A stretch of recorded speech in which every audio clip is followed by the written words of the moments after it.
নমস্কার বন্ধুরা, অনুভা রান্নাঘরে আপনাদের সবাইকে স্বাগত জানাচ্ছি। আজকে আমি মিষ্টি প্রিয় বন্ধুদের জন্য নিয়ে এসেছি দারুণ মজাদার সাথে একটি মিষ্টি রেসিপি। কোনো রকম ছানা ছাড়াই শুধুমাত্র ময়দার গুঁড়ো দুধ দিয়ে একদম দোকানের মতো আমি আপনাদের ছানা জিলাপি তৈরি করে দেখাবো, যেটা দেখলেই আপনারা অবাক হয়ে যাবেন যে ময়দা দিয়েও এত সুন্দর ছানা জিলাপি তৈরি করা যায়।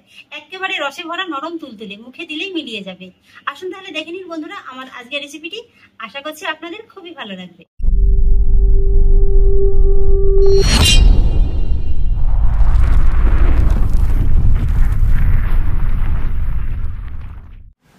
বন্ধুরা, ছানার জিলাপি বানানোর জন্য আমি শুরুতেই একটা মিক্সিং বোল নিয়ে নিয়েছি, আর বোলের ভিতরে দিয়ে দেবো এই বাটিটা মেপে হাফ বাটি ময়দা। আমি আজকের এই বাটিটা মেপেই নেব। আপনারা আপনাদের সুবিধা অনুযায়ী যে কোনো মেজারমেন্ট কাপ কিংবা বাটি মেপে কিন্তু নিতে পারেন। আর নিয়ে নেব সেই সঙ্গে একই বাটির হাফ বাটি গুঁড়ো দুধ। এখানে ঠিক যতটা পরিমাণে ময়দা নেবেন ততটাই গুঁড়ো দুধটা নেওয়ার চেষ্টা করবেন। এই গুঁড়ো দুধটার কারণেই কিন্তু এই মিষ্টিটা খেতে খুবই ভালো লাগবে। ছানা ছাড়াই যে এত সুন্দর ছানা জিলাপি তৈরি করা যায়, আমার আজকের এই রেসিপিটা দেখলেই বুঝতে পারবেন।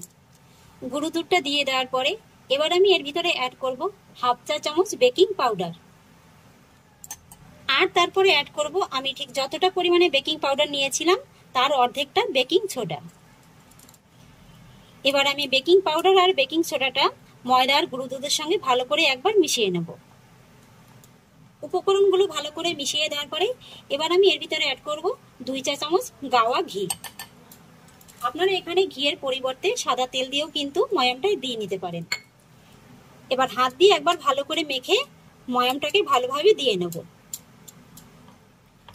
আর বন্ধুরা, আমি আপনাদের আরেকটা কথা তো বলতে ভুলেই গিয়েছি, আমি এখানে কিন্তু ওজন হিসেবে ময়দাটা নিয়েছি 100 গ্রাম, তাই গুঁড়ো দুধটাও কিন্তু আমি এখানে 100 গ্রামের মতো নিয়েছি। ময়ামটা আমি ভালোভাবে দিয়ে দিয়েছি। আর ময়ামটা ঠিকঠাক হয়েছে কিনা কিভাবে বুঝবেন? হাতে এইভাবে একটু নিয়ে মুঠোর মতো করে চেপে ধরবেন। যদি দেখেন যে এরকম মুঠোর মতো হয়ে যাচ্ছে, আবার চাপ দিলে বালির মতো ঝুরঝুর করে পড়ে যাচ্ছে, তাহলে বুঝবেন যে ময়ামটা একেবারে ঠিকঠাক হয়েছে। আর এবার আমি এই ময়দার ভিতরে অল্প অল্প করে নর্মাল জল দিয়ে একটা সফট ডো তৈরি করে নেব। একবারে কিন্তু খুব বেশি জল দিয়ে ময়দাটা মাখাতে যাবেন না, যেহেতু এর ভিতরে গুঁড়ো দুধ দেওয়া আছে, তাই কিন্তু খুব তাড়াতাড়ি একেবারে নরম হয়ে যাবে।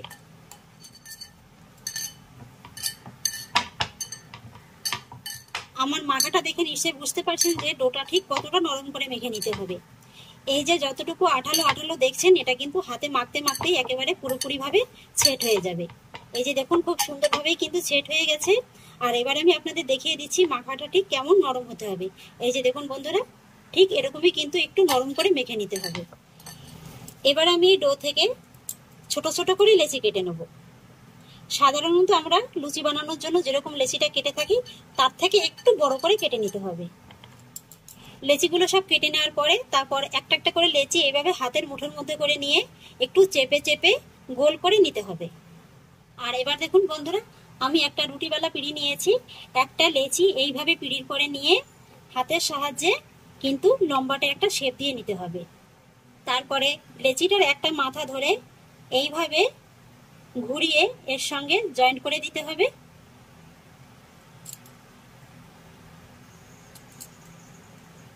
তারপর আলতো হাতে এইভাবে ধরে ধরে ঘুরিয়ে নিতে হবে।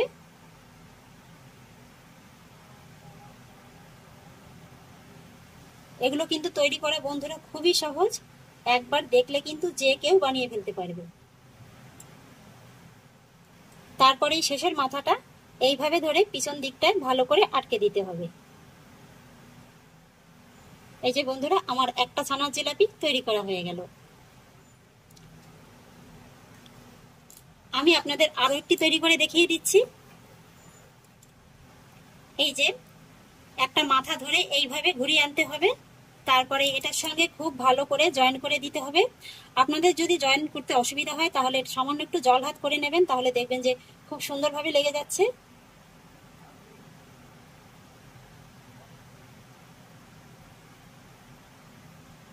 তারপরে আরেকটা মাথা ধরে এইভাবে ঘুরিয়ে আনলেই কিন্তু খুব সুন্দর একেবারে ছানার জিলাপির শেপটা চলে আসবে। তারপরে এইভাবে আবারও মুখটা ভালো করে জুড়ে দিতে হবে। এই যে বন্ধুরা, আরো একটি ছানা জিলাপি তৈরি করে নিলাম। আর এইভাবেই আমি সবকটি ছানার জিলাপি তৈরি করে নেব। একে একে সবগুলো ছানার জিলাপি আমি তৈরি করে নিয়েছি। এবার আমি এগুলোকে সব ভেজে নেব। সেই জন্য কড়াইতে দিয়ে দেবো পর্যাপ্ত পরিমাণে সাদা তেল। তেলটা হালকা গরম করে নিয়েছি। এবার আমি এক এক করে এই ছানার জিলাপিগুলো গরম তেলের ভিতরে দিয়ে দেব। তেলটা কিন্তু বন্ধুরা খুব বেশি হাই গরম করতে যাবেন না, এরকম হালকা গরম করেই কিন্তু ভেজে নিতে হবে। আমি যেহেতু ডিপ কড়াইতে ভাজছি তাই কম করে ভেজে নিচ্ছি। প্রথম ব্যাচে অল্প কটা দিলাম, পরে আবারও ভেজে নেব। আপনারা যদি ছড়ানো কড়াইতে ভাজেন তাহলে একসঙ্গেই কিন্তু ভেজে নিতে পারবেন। আর এবার কম আঁচেই কিন্তু এগুলোকে ভেজে নিতে হবে। একটা পাশে যখন হালকা একটু কালার চলে আসবে তখন এইভাবে আলতো হাতে উল্টে দিতে হবে।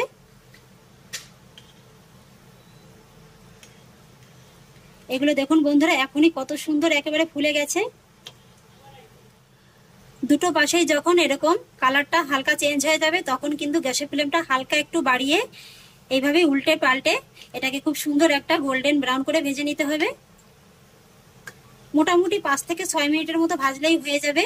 প্রথম 4 মিনিট কম আঁচে ভেজে নেবেন, পরের 2 মিনিট গ্যাসের ফ্লেমটা একটু বাড়িয়ে লালচে করে ভেজে নিলেই হয়ে যাবে। এই যে দেখুন বন্ধুরা ছানার জিলাপিগুলো কিন্তু আমি খুব সুন্দর একটা সোনালী কালার করে ভেজে নিয়েছি। এর থেকে বেশি কালার করে ভেজে নেওয়ার প্রয়োজন নেই। এবার আমি গরম তেল থেকে এগুলোকে সব তুলে নেব।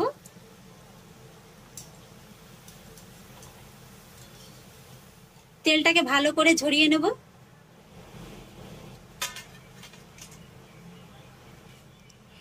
একই রকম ভাবে পরের ব্যাচের গুলো ভেজে নেব। তবে পরের ব্যাচের গুলো ভাজার সময় কিন্তু তেলের তাপমাত্রাটা আবার আগের জায়গায় এনে তারপরে ভেজে নেবেন। সবগুলো মিষ্টি ভেজে নেওয়ার পরে এবার আমি চিনি শিরাটা তৈরি করে নেব। তাই আমি যে বাটিটা মেপে ময়দাটা আর গুঁড়ো দুধটা নিয়েছিলাম সেই বাটিরই নিয়ে নিলাম 1 বাটি চিনি, আর সেই সঙ্গে দিয়ে দেবো 1 বাটি জল।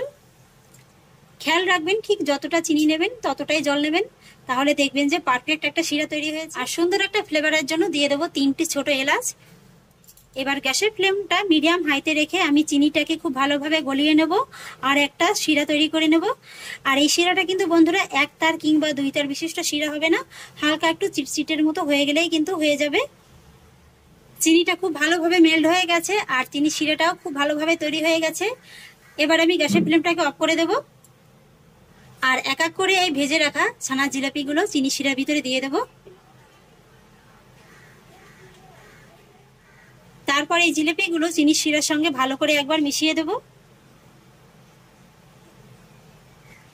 এইভাবে চিনি শিরাটা এই জিলিপির ভিতরে ভালোভাবে মিশিয়ে দিলে চিনি শিরাটা কিন্তু খুব ভালোভাবে একেবারে জিলিপির ভিতরে ঢুকে যাবে।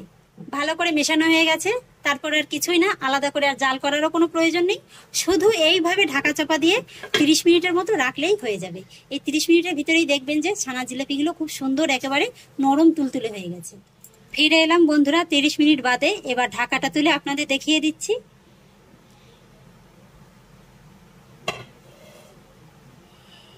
এই যে দেখুন বন্ধুরা মিষ্টিগুলো কত সুন্দর একেবারে রসটাকে টেনে নিয়েছে, আর রসটা টেনে দেখুন মিষ্টিগুলো ফুলে কিন্তু একেবারে ডবল হয়ে গেছে।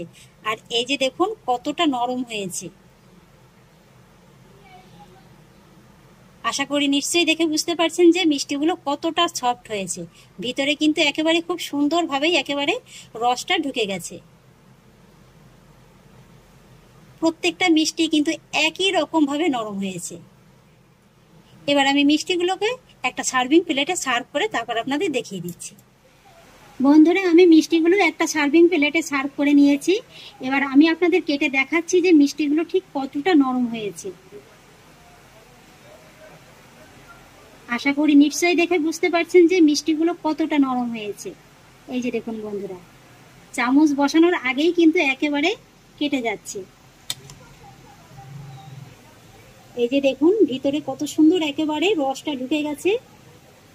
এই মিষ্টিটা কিন্তু মুখে দেওয়ার সাথে সাথেই একেবারে মিলিয়ে যাবে, খেতে কিন্তু অসাধারণ লাগবে।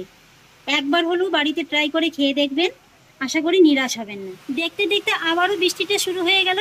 তাহলে আশা করছি বন্ধুরা ময়দা দিয়ে ইনস্ট্যান্ট ছানা জিলাপির রেসিপিটি আপনাদেরও ভালো লেগেছে। যদি একটু হলেও ভালো লেগে থাকে তাহলে আমাকে অবশ্যই একটা লাইক এবং কমেন্ট করবেন, সেই সঙ্গে বন্ধুদের সঙ্গে শেয়ার করবেন।